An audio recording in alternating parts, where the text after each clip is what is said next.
Dr. Jaffe, have you heard of the Meridian Stress Assessment? And do you have any insight that you could provide to practitioners on this method of testing or assessing patients? Can the LRA by LISAC tests and plans complement this assessment in guiding patient care? The answer is yes. This actually goes back to a traditional Chinese technique called pulse diagnosis. I studied for 7 years with Qing Nuan Wu pulse diagnosis in Chinese medicine, so I'm somewhat familiar. I actually taught a program for physicians called Oriental Medical Strategies in Western Medical Practices. It was a 3-year certification program in pulse diagnosis. Now, the Meridian assessment is done by a machine. That's interesting. That's very high tech. In fact, it's so high tech that I don't understand it, and I'm pretty sure that almost nobody understands it except for the programmer of that computer. And I'm a little skeptical when modern technology replaces tradition. Do I believe in pulse diagnosis? Yes, I do use pulse diagnosis myself, and I encourage people who know how to use pulse diagnosis to use it. Now, in Western medicine, we know a little bit about the pulse. We know that there's water hammer pulse. We know there's certain kinds of pulses that you can feel at the wrist. But it turns out there's a lot of information, actually 12 meridians, 6 on each wrist, 3 superficial, 3 deep. I'm getting a little bit into the weeds, but I want you to know that I have great respect for traditional pulse diagnosis done by a practitioner who knows what they're interpreting. I'm a little skeptical of these machines because when I worked with these machines, not the specific one in question, but the category of Meridian assessment machines, there's multiple. Every one of them, I could get any result I wanted.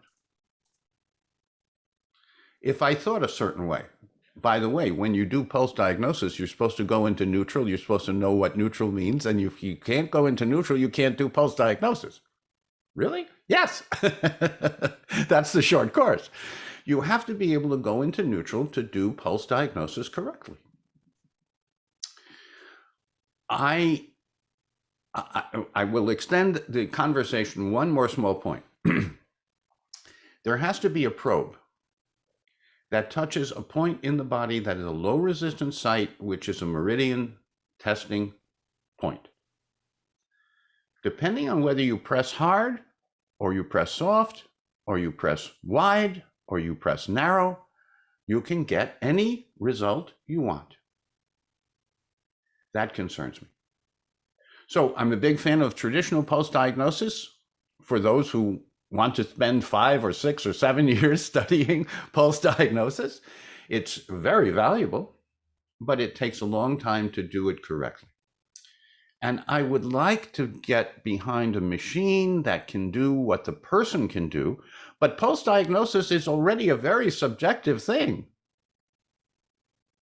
If you line up 4 pulse diagnosticians who know what they're doing, they will get the same result every time. But if you don't quite know what you're doing, you won't. So pulse diagnosis is complicated enough.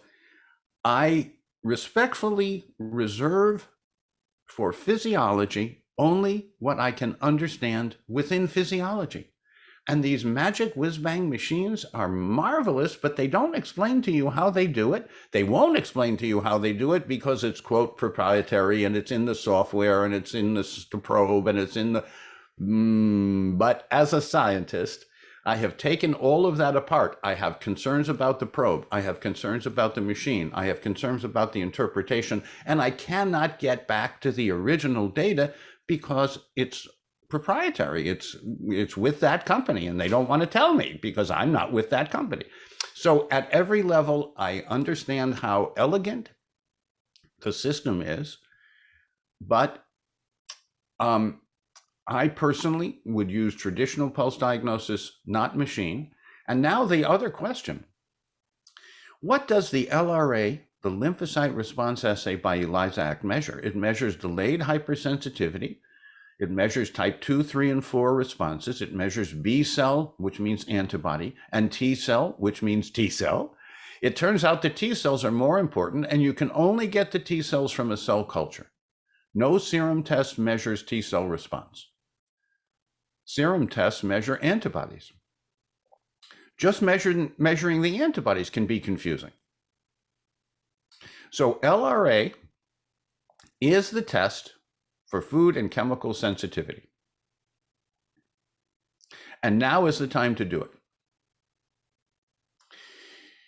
You might put people on a healthier diet, but you might be including foods that they have personal reactions to. That will slow down the improvement and actually might compromise the results. So LRA, yes, as part of predictive biomarkers and for self-assessments. We'll talk about that as a unit on another time.